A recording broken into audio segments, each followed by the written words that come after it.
Thank you, Barbara. Whew, that was a quote and a half. I'm so excited for November 12th being in person. I really enjoyed Linda. I've worked with her in the past, and y'all are gonna love her. Make sure you show up to that. That's gonna be really fun, and looking forward to getting some potluck energy going around that. So, but today, somebody else I also love hearing from is gonna be bringing it to us. Man, I'm just so excited for Caroline. Um, Caroline just has a unique way of breaking down what she sees in the world and making it something for us to grasp and understand. Caroline's a writer and author, just been here in the Central Coast for a long time, loves her family dearly, and just has such great insights on the world. So we're just so excited today. I don't know what the topic is, so I can't really give a little sneak peek or anything, but we love Caroline, and so we're looking forward to what Caroline has for us today. So go ahead and take it away, Caroline. Oh, thank you, Matt. That's a lovely introduction. Um, and first off, I'm at a strange location for me, so if there are any tech problems and I drop out, please just let me know right away, and so I can try to fix it. Sounds good. Um, but yeah, so my topic today, I'm calling it Lost at Sea. And lately, I've been thinking a lot about the oceans, the seas, the rivers, and lakes that define our planet, establish our borders, and separate our populations from each other. This isn't usual for me. I have no real history with the water. There are no rafts, ferries, vessels, boats, yachts, yawls, or schooners in my life. I do not study the tides or observe the winds. I ask my Navy vet husband at least once a month if an onshore breeze means the wind is blowing towards the land or away from it. The ocean is a choice for me. A voyage is an option, not a necessity. I am quite content where I am. My home is more comfortable than the sea or the vessels that attempt to cross it. I find boats appealing for hours, unnerving for days. A cruise ship seems too confining for me. No, thank you. Most people I know step on boats solely for cruises or perhaps for a day out on the water with friends. But of course, voyages are not always optional. For millions, maybe soon even billions in our world, voyages are becoming essential. This contrast between those who voyage for fun or survival is becoming sharper and more urgent. The current largest motor yacht in the world is called the Azam. It's 180 feet long, burns 13 tons of fuel a day, and is primarily used by its owner, the Emir of the United Arab Emirates, as a day jaunter, taking him out to his favorite diving spots for brief excursions. Jeff Bezos' new sailing yacht, the 417 feet Koru, launched in April 2023.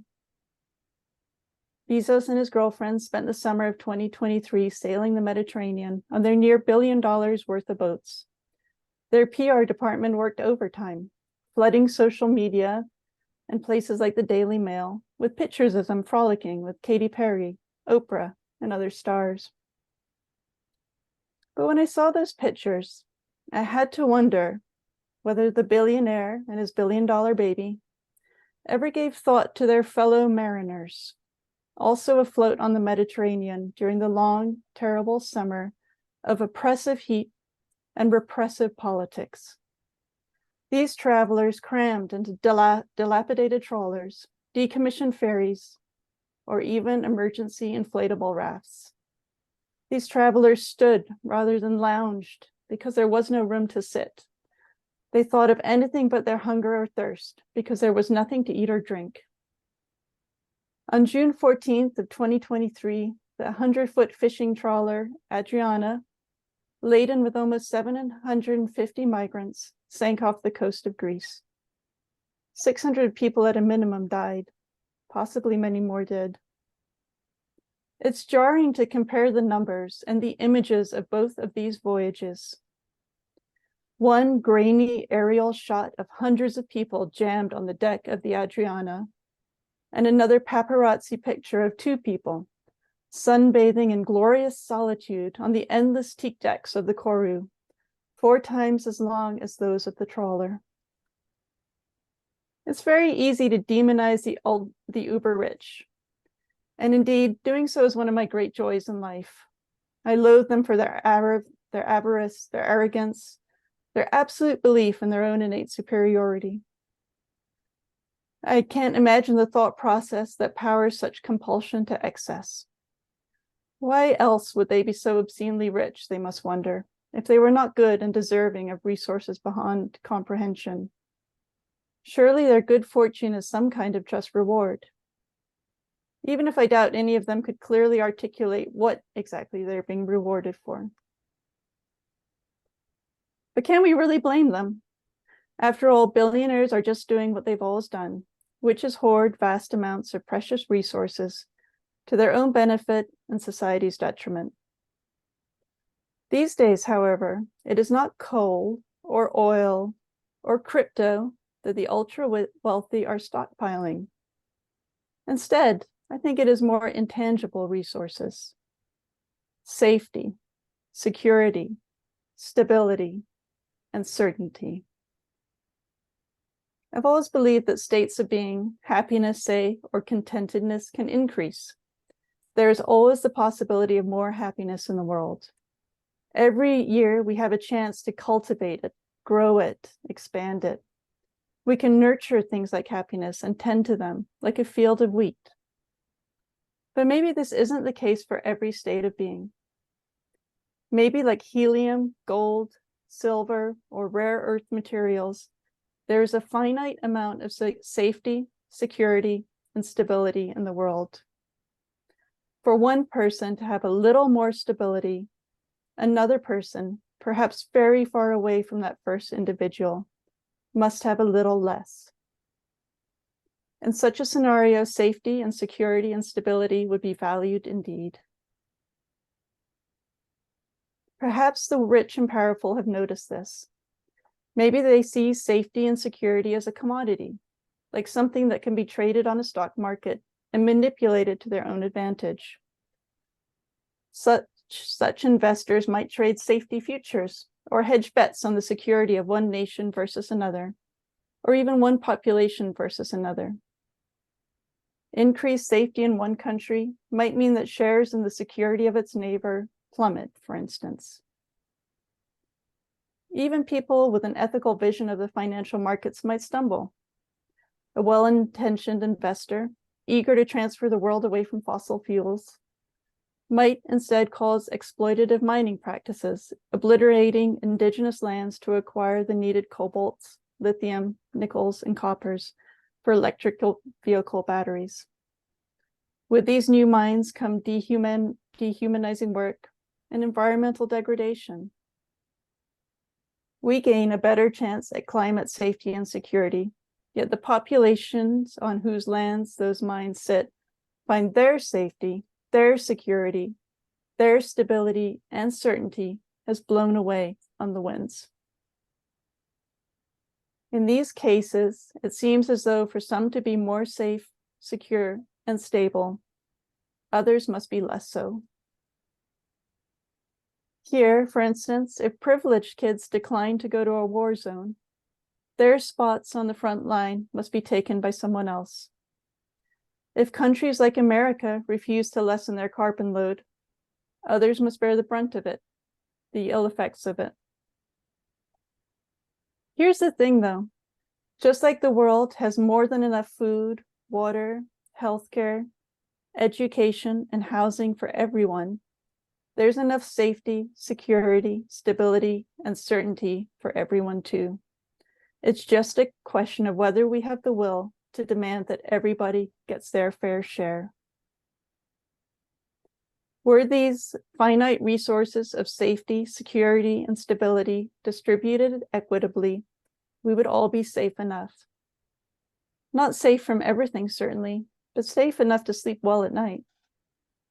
Pastor Diane pointed out on a recent Wednesday night that many kids in America are protected from the dangers of the world in a way that would astonish children living elsewhere. Many of us lucky enough to live in America have resources beyond the wildest imagination of people from war-torn or emerging nations. Yet many of us feel comparatively vulnerable nonetheless. My 9-year-old niece, who is the closest thing I have to a child of my own, often says, "We're poor," when telling people about her family and life. I try to tell her that no, in fact, we are not poor, not even close.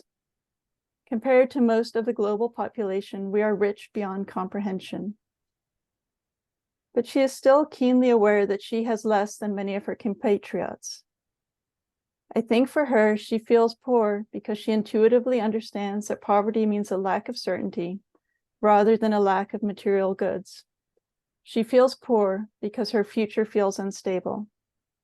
Nothing is promised, be it a survivable climate or a month-to-month rental.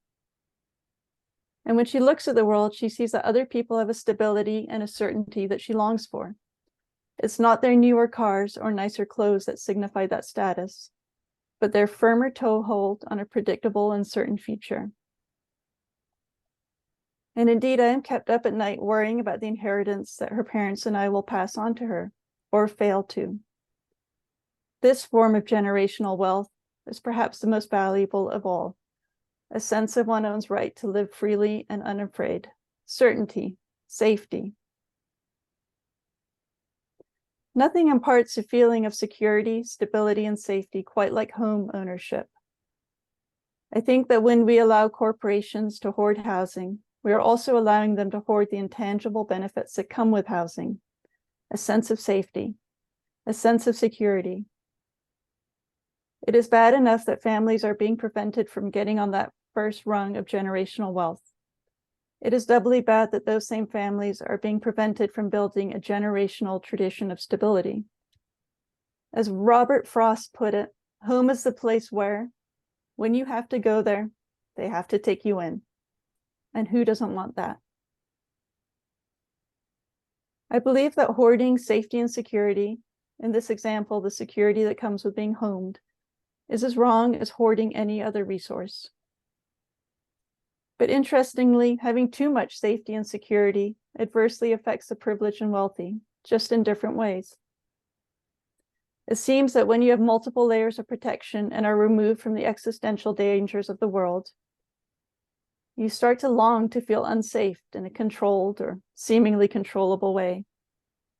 Extreme risk is something the wealthy volunteer for. Whether it's taking a notoriously unsafe and uncertified submarine to visit the site of a terrible tragedy, rebranded as a must-see tourist site for the people who've been everywhere, or climbing mountains that until recently were off limits to all but the most experienced alpinists. Our relationship to risk and our assumption of our safety in this world is the ultimate form of privilege. Just ask our billionaire astronauts. I've had many friends who have traveled places and done things that seem quite literally nuts to me. When I was a music agent over a decade ago, one of my coworkers flew to Kabul to attend the Afghan Star Music Festival. This seemed reckless to me, but he said he wasn't worried about the potential violence and danger. At the time, I admired his nerve, but now I wonder if a lifetime spent in the safety and certainty of the Western world made the very real risk of going to Afghanistan feel abstract or unreal. Now, having met many Afghan citizens who have relocated to America under situations of extreme risk and danger, I understand how disrespectful this whimsical kind of danger tourism is. Perhaps those of us who are largely insulated from real danger long on some deep level to feel a visceral connection to the experience of being deeply, urgently alive, to feel kinship and brotherhood with our own unknown family members out there in real peril upon the sea. Perhaps we feel our privilege almost like a burden, because it's one that isolates us from true connection with the rest of the world. We sense this separation, and it shames us. The final point I wish to make is that sometimes by clinging jealously to our hope for safety, we might inadvertently come even closer to disaster than we would otherwise.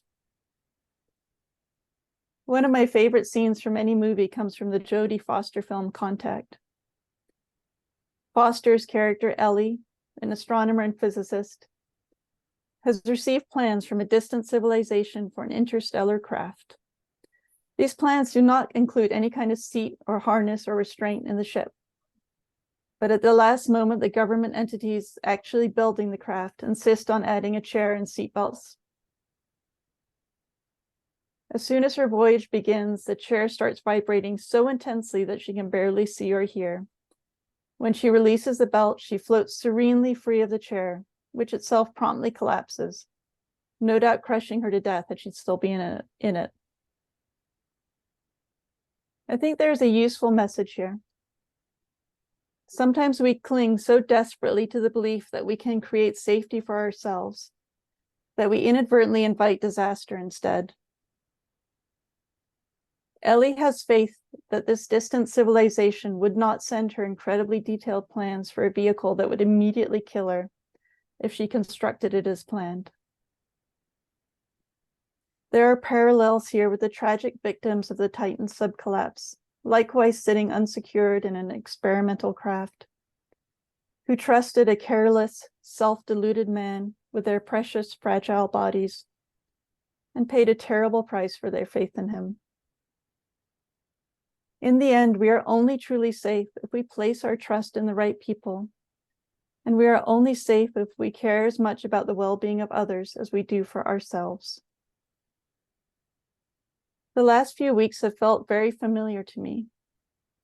They are taking me back to that terrible September we all remember well, and the feelings I had that were partly organic and partly carefully cultivated by the people I saw speaking on TV, and the images that were relentlessly played over and over again. I am not proud to say that in the immediate hours and days after 9/11, I was thirsty for revenge. I turned on the cable news and saw photos of people in the Arab world celebrating the destruction of the Twin Towers and the Pentagon, and I was outraged. I wished for them to suffer as badly as America had. Shortly after the attacks, we were told there was credible evidence of weapons of mass destruction. For our own safety and the security of our country, we needed to go to war. Thousands of Americans, including my own husband, who at that moment was on a destroyer in the Sea of Japan, did just that. Like uncountable voyagers before him, he and his shipmates set sail across stormy seas, with an uncertain destination and an unknown outcome ahead. Those people that I wish to suffer, well, as we all know, they suffered immensely. Countries were disassembled, uncountable thousands, most likely hundreds of thousands, perhaps even more, were killed. And yet those promised weapons of mass destruction were never found. In our relentless pursuit of safety and security for ourselves, we found only chaos, pain, and destruction. And of course, we guaranteed that instability, the danger, and uncertainty would continue for generations to come. I don't know what the better course of action would have been, but it surely would have been slower and more measured. A better course of action would have included contemplating the balance of safety and security in our world. A holistic understanding that if we wanted to be safe, then we urgently needed to understand and care about people struggling to survive on the other side of the world. Perhaps we would have reflected on our own actions in destabilizing countries in the Middle East and Central and South America by deposing democratically elected leaders who put their citizens' needs ahead of American military and corporate interests.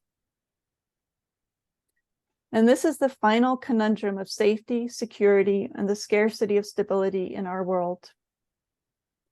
The only thing that can really keep us safe is trusting and loving and believing in each other. We cannot isolate ourselves into safety. There isn't a survival bunker in the world that can promise the security that comes from solidarity with those around you.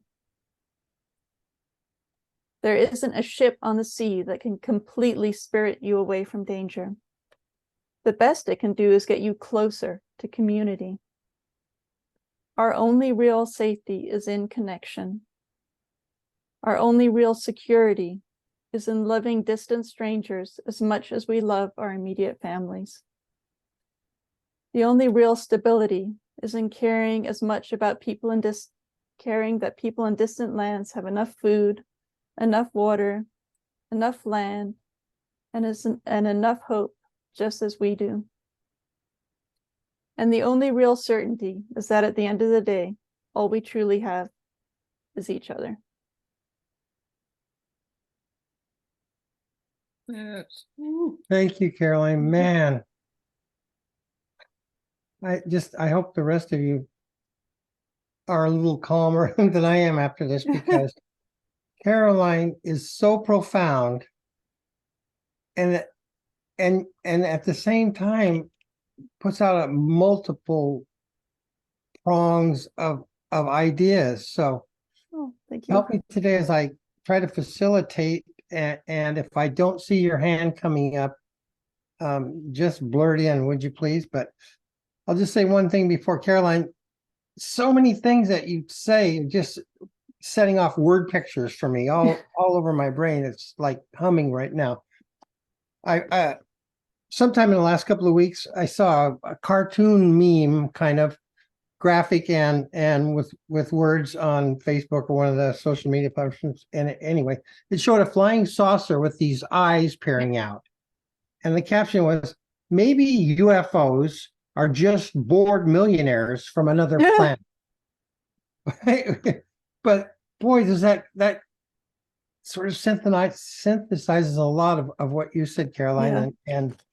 And the contrast you made between the super rich and those with nothing was all those different pictures of that just weave together this theme that is, just for me, I see the Palestinians and the other side, the rich Israeli Americans. And so anyway, let's see some hands about the rest, what some of the takeaways you got from it. Matt Lowe, this is your topic, bud. What do you say? Oh yeah. I'm gonna go academic a little for just a second. I'm gonna use a word, but then I'm gonna explain it. So if what you're talking about brings to mind for me this word is called Orientalism. Mm-hmm. It simply just means othering or exotifying, and the logic behind it is war. So the idea that if we just other and exotify somebody, or if we separate ourselves from the world so much, if they seem so much as the other, then we can just like see them as just people to go to war against, and there's a lot of leadership books that are like around this. Like there's the Art of War, which is a famous one that a lot of people use, or the 48 Laws of Power. Right. It's all this like domination, power kind of like idea that separates us from one another, that sees somebody else as somebody to conquer. And I just the beginning of your I'm trying to remember which part it was, but it's the I think just the idea of the yachts and the boats and people just wanting to, they want their comforts. Maybe it's stability. I don't know. I have to think about that more, but I think it is more of this separation, this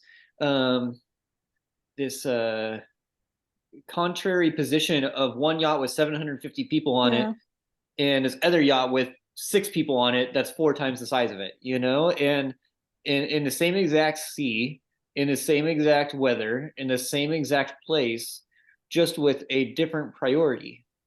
And it speaks volumes to the perspective in which we view humanity.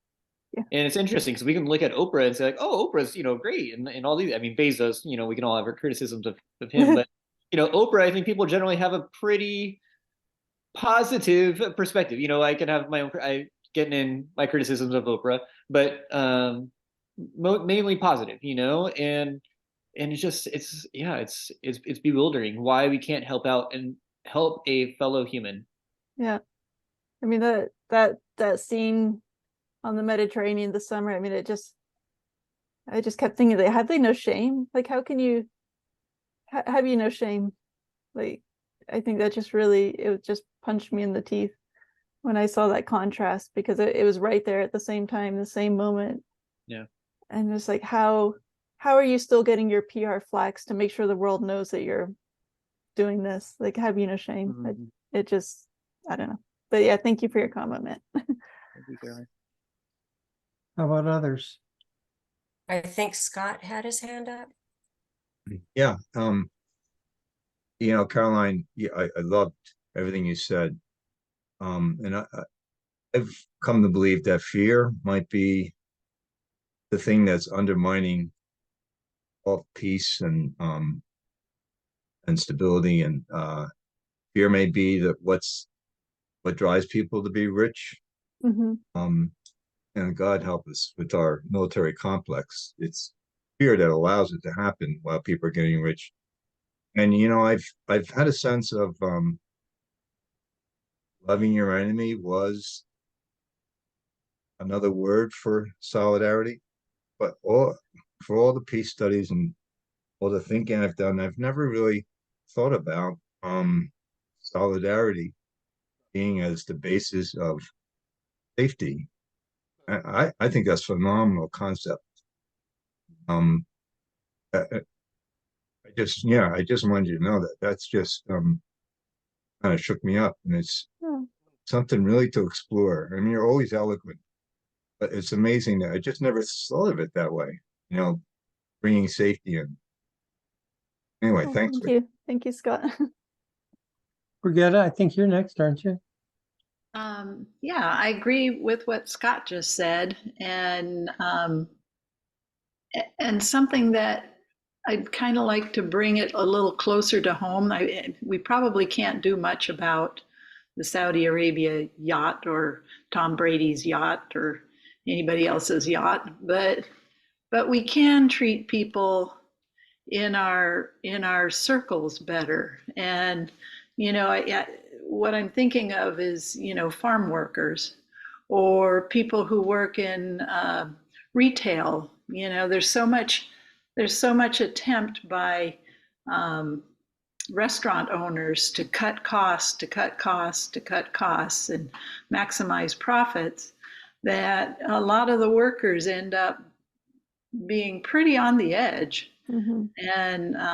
And so I just want to point out that where we can help people that are actually in our circles.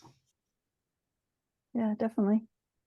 I would like to maybe that point, Brigitte, like I think that's really important to bring it back home to our farm workers here in the Central Coast.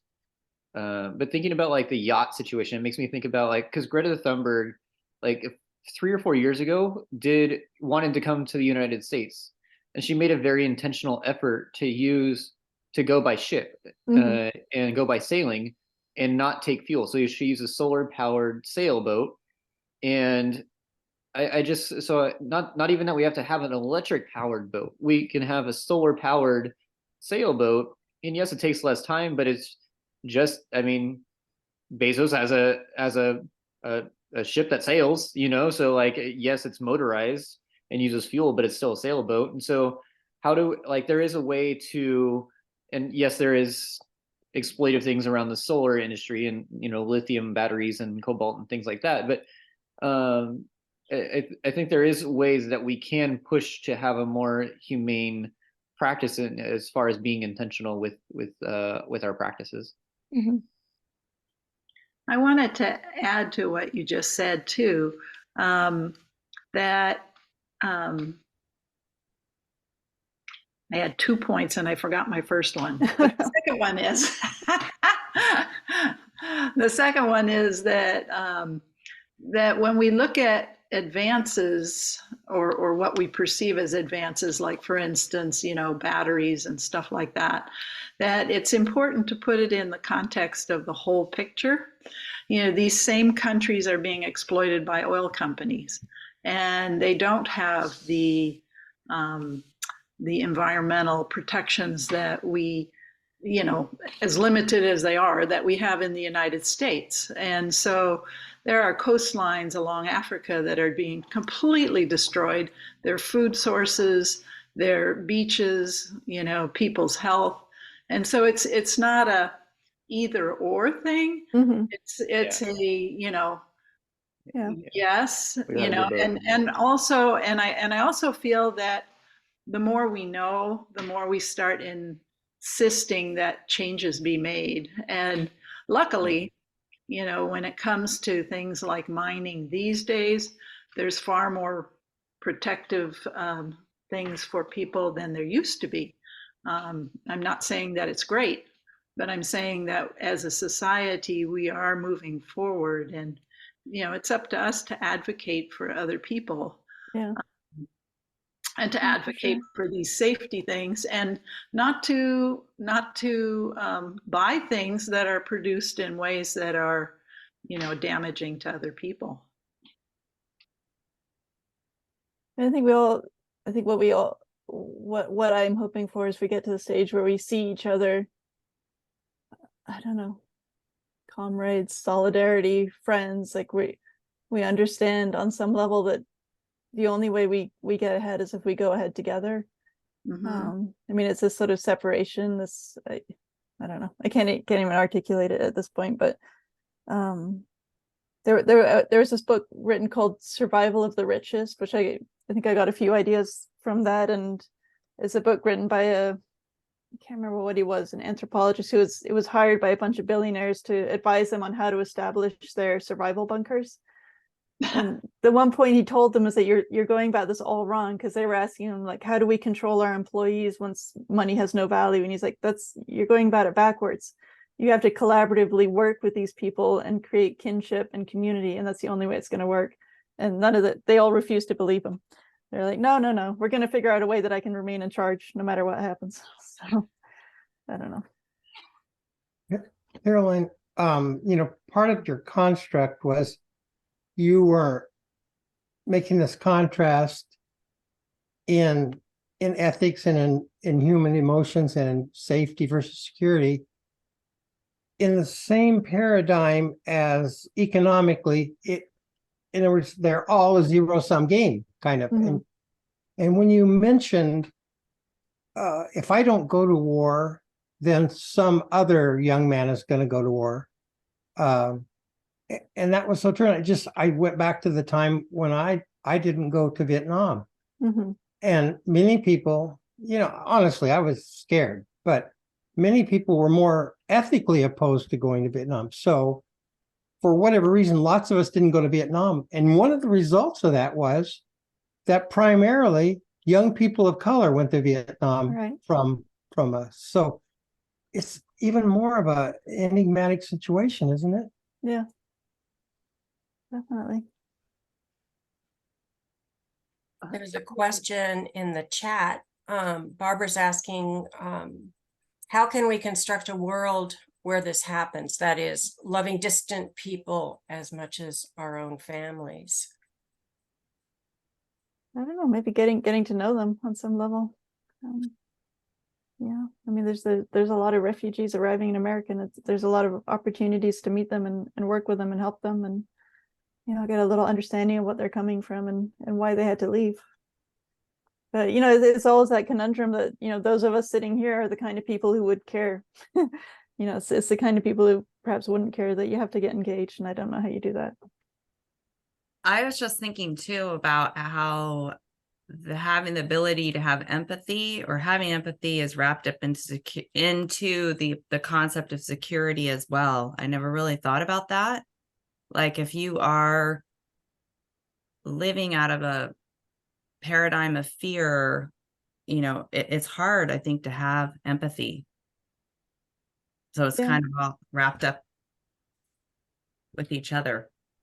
But thank you, Caroline. That was beautiful. Oh, thanks, Barbara. Caroline, what was your phrase that you said just a few moments ago about getting ahead? To get ahead, we have to, it was like it had a little rhyme to it. To get ahead, we have to go ahead together, maybe something like that. Oh, there you go. Yeah, to get ahead, we got to go ahead together. Okay, yeah, that's what it was. Thank you. I think Diane wrote a comment. Yeah. Oh, yeah. I think of the line from Diane, you say it. Okay. There's a line from W.H. Auden, the poet: "We must love one another or die." And I think that sort of ties in here. Yeah. And I always think about what are the forces that are persuading us not to love each other, and why do they care so much that we see each other as enemies? I don't know. Rabina wrote a comment too. I can talk about it if you want, Caroline. Oh, So sure. I love the way that you deliver everything. The one thing that does concern me is you construct it oppositionally. And, you know, we always think those others there are poor, those others there are unsafe, those others there are insecure. And I do teach global politics, and my point where I begin with looking at poverty or insecurity is it is the folks, the more you secure something, the more you are insecure. You can take the example of the United States, you can take the example of Israel, and it comes from a place of insecurity. So it isn't a lack of security, which is the economic paradigm that Michael referred to, where you start from a place of poverty and not having enough. If you construct the same thing in terms of relationality, then you get a different place to think of how we are connected, how we can be together. So that's the one thing that bothered me about the whole thing. And I think Pastor David was very right a few weeks ago, where he began with a posture of non-duality. Yeah. We are connected. We're not divided. And what we do here affects others there, and not because they are less and they are more insecure or they are poor. In fact, when you're talking about oil, you're talking about minerals or whatever we deem as being precious, they somehow happen to be on their land, not ours. And so I think a different way of thinking leads us to a different way of being. So I'll stop there. Oh, no, that's great. I mean, I'm, you know, this is a learning process for me, so I appreciate hearing that. I think Hasmin had her hand up, and then Roy. I think Hasmin was just giving the clap. Everybody. No, I was giving a clap to because I was over here looking through different material to source in my response. But yeah, I very much appreciate the time and presentation that you put together, Caroline. And I had those same reservations that were shared, but it's always important to have these discussions either way, because in too many circles they're just not happening. And so you know, much love to all of you, and Joaquin sends love to all of you as well. Thank you. Thank you. I think we have Roy up next, don't we? Two quick observations.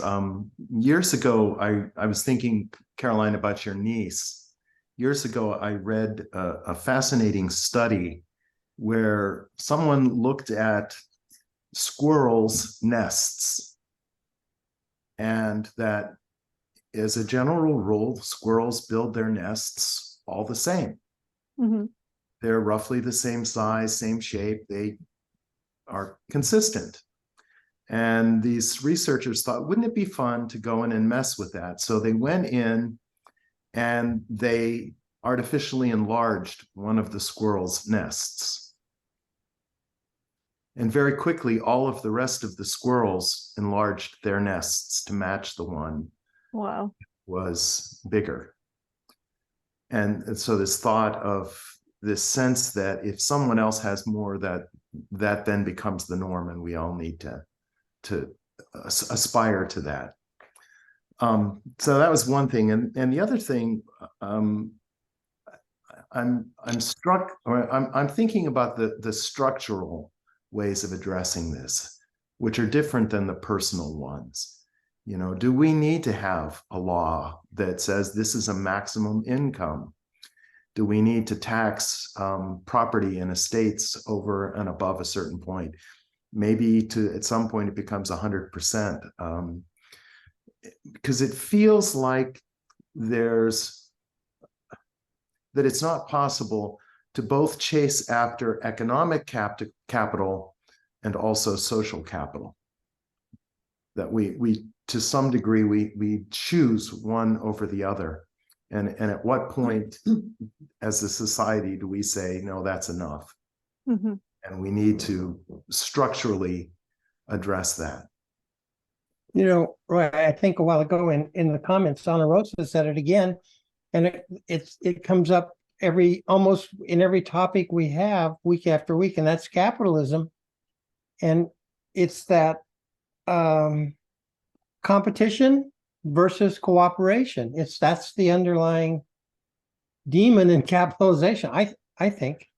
But I think we're going to need to go to communion in a minute, but Matt put up a couple of URLs, didn't you, Matt? Or just the titles. Could you go over them for a second? Yeah, there's two books that I'd suggest. It's called A World Without Poverty by Muhammad Yunus, and he also wrote a book called A World of Three Zeros: Zero Waste, Zero Poverty, and Zero Carbon Emissions. And you got to build our future visions.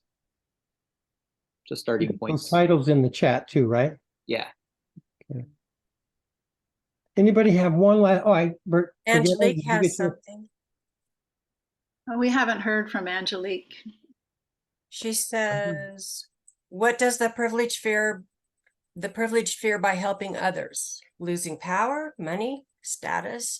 For so many, equality for others feels like oppression to them. And yeah, it's back to that zero-sum game thing. If somebody else comes closer to a privileged person's position, then it threatens their status. It's like, if I give $1 to somebody who needs it, you know, then I'm going to be reduced. You know, like, it's just that scarcity mentality. And I think a lot of it, you know, Michael was talking about capitalism and it's the racism idea and that superiority and privilege that comes largely from whiteness. And I think we need to keep hacking away at the attitude of superiority that creates colonial movements and the imperialism of that whole world too. Can I say something to that real quick? You get time? I'm sorry? Can I say something to that real quick? Do we have time?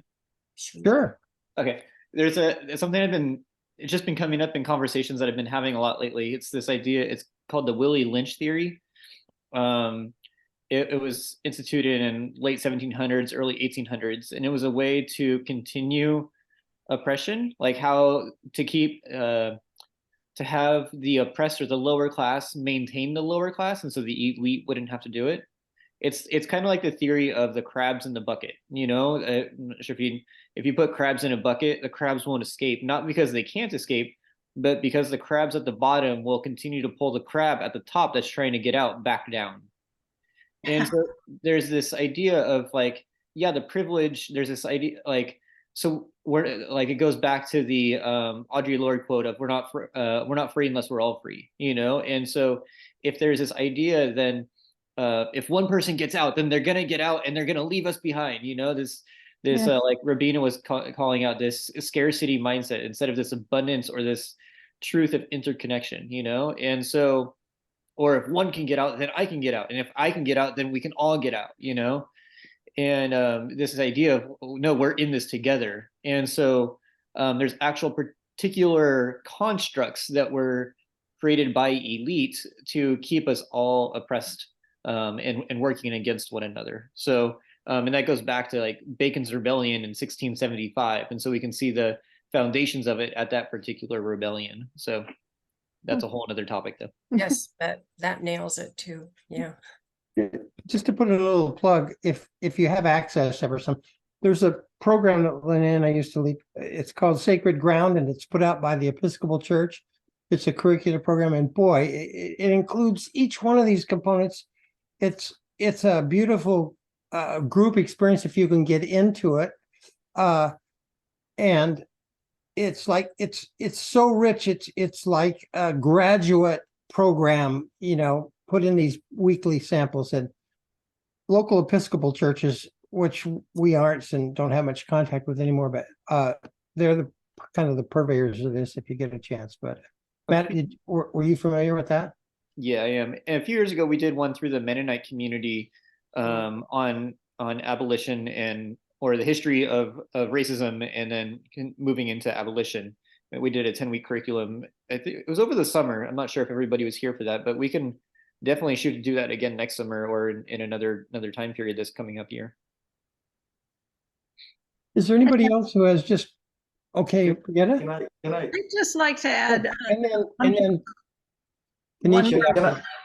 can I just add a couple of things?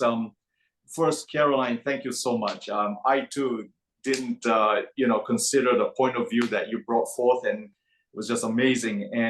And Robina, thank you for your input. You always bring the other perspective that often gets omitted, not intentionally, but because of various parts of us here in this community bring our parts, and then I think today was a beautiful thing that say, oh yes, we did this, but here is another point of view to consider, to kind of bring the whole the discussion in more robustly. So that is great. Now, Matt, what you just said about the crabs, now might that be why some of the oppressed people from the oppressed groups, once they make it out, that they separate themselves away from that, from where the people groups from when they came or their ancestor, and you're thinking, gosh, how could they do this? And for instance, if I could just be flat out honest, they joined MAGA, for instance, and I'm like, this doesn't just connect. What is going on here? So they bought into that narrative, correct? Yep. Like, I don't want to get there, so I'm going to keep moving because I don't want to go back. Okay. I think also that we sometimes forget that we're animals, and that in the animal kingdom, there's a very strong struggle between altruism and competition. And things like territoriality are alive and well in us, whether we want it or whether we don't want it. And it came up kind of viscerally for me, in that I think about I want to share with people, and I do share with people. But one day a person came into my backyard and just started eating a sandwich after passing through a gate on my property, and I felt very unsafe. And all of a sudden I was like, oh my gosh, I want to help people, but I feel really weird when people come uninvited onto my personal yard. And so, I think that's human nature, and we struggle against it. It's not like one group of people has it over another group of people. There are plenty of tribes in Africa who are trying to kill each other. There are plenty of Indian tribes that have tried to kill each other. There's plenty of white people who tried to kill other white people. It's,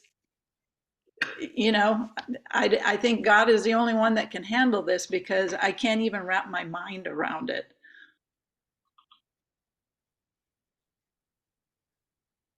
Amen. I'm curious, Brigitte, though, where does the idea of those ideas of personal property or security, or I'm trying to think of some of the other ones you mentioned of safety or even competition, where do those come in the social systems in which we have created? So like versus that Is competition really natural to humans? Yes. If you go back far in history? If you go back to the cave people, it comes in, I think, because everybody is trying to survive. Everybody is trying to deal with either their limited abilities or their limited resources, and they all want to get ahead. And we all want to give more to our children. We all want to give more to our um, to our friends maybe. But I just believe that it is for altruism to work, and I think our human species definitely wants and tries to do altruism, but it is warring against our innate desire to also compete and to be territorial. And So for yeah. my studies, I've heard a different narrative. We don't need to get in a back and forth about this, but I'm thinking of the words that Caroline used, that we have to get ahead, we have to go ahead together. And I think, and just there's that feels more true to me of our human nature, and from what I've understood in my history studies and my anthropology studies.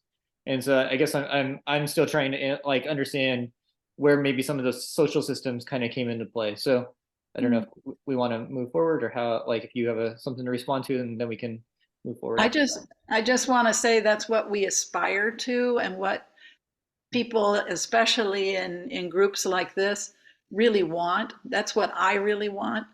But sometimes things happen, and you actually feel your human animal nature comes out, and um, and even if that's not what you wanted, you feel it. And some of that I'm sure is taught, but some of it I think is innate. Well, I mean, I don't think this is something to go too far down, because we're almost at the end of our time. But I mean, Matt, maybe, I think my very shallow understanding is that when the era of agriculture began, that's when we became less collaborative and more competitive. That's about 11,000 years ago or something. Yeah. But that's probably a whole nother talk. So Caroline. I mean, I'm sorry just to jump in, but I mean, like Brigitte was saying, like, it is human nature. You know what I mean? Like, we are carnalistic. You know what I mean? Like they saying, I want to do good, but it's in me to do a different way. So we all fight in that nature, and we all competitive. You know what I mean? Like, everybody want to have nice things and have the best, especially if you want to have a mate. You know what I mean? Women want people with nice things. To have nice things, you got to have money. You know what I mean? I don't make it bad, but I mean, we're just competitive. You know what I mean? So, I mean, I see what she's saying. That's all I want to say. Oh. Thanks, Hi, I'm sorry. I know we are getting. I'm very curious as to what Anna Rosa was putting on the chat. I'm structured in such a way I just can't see the chats really quickly. Sorry, I've been putting a lot in the chat because it hurts to speak. Pretty sick today. I'm just saying that I think all we're used to seeing is patriarchal capitalist societies. So we can't envision what matriarchal societies look like, where people actually do advance as communities. But those communities did exist. They've just been erased and, in a large part decimated. So I don't think competition is necessarily natural. To me, competition is very unnatural. And so I don't think it's automatic just there, I think that there is abundance. And if we try to see things in that way, we can actually survive better as communities than we can as individuals. Anna Rosa, have you ever read the book Who Cooked the Last Supper? It used to be called A Woman's History of the World, and it's just such an awesome book. I think you'd enjoy it, but it talks a lot about that. Oh, that's really cool. No, I never heard of it. Can you put it in the chat? I will. It's so good. I recommend it to anybody sort of interested in just what Anna Rosa was saying. Okay, so this has been a very insightful, enjoyable conversation. I believe we should transition now to communion. Thank you so much, Caroline. I did put in the chat that you have this beautiful gift of Oh, really thanks. simplifying the profound. So thank you so very much for that. And Thank so, you. Roy, if you will please begin to lead us in our communion. As we talk about community, I'm so struck by that entire narrative that we together are the body of Christ, and that we together become the hands and feet of Jesus working in the world. On the night when Jesus was betrayed, he took the bread and he broke it, and he said, "This bread is my body broken for all of you. Take it and eat."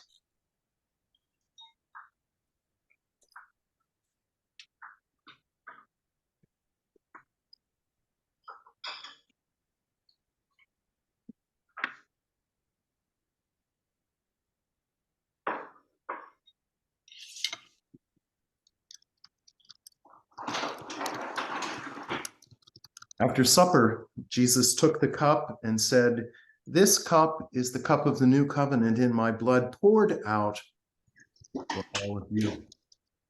Take the cup and drink."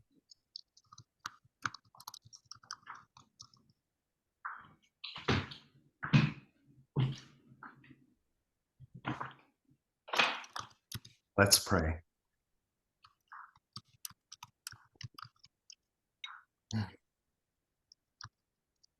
Our God, we hear so strongly the call to community, so strongly the call to love, to compassion, so strong the call to find your peace as we embrace not only these folk who are part of our immediate community, but even those who stand outside and who sometimes seem everything that we want not to be. Empower us, strengthen us as we take bread and cup. Remind us that we are your presence in this world. And that presence is a presence of compassion, of love, and of transformation. Help us, dear God. We pray in the strong name of Jesus. Amen.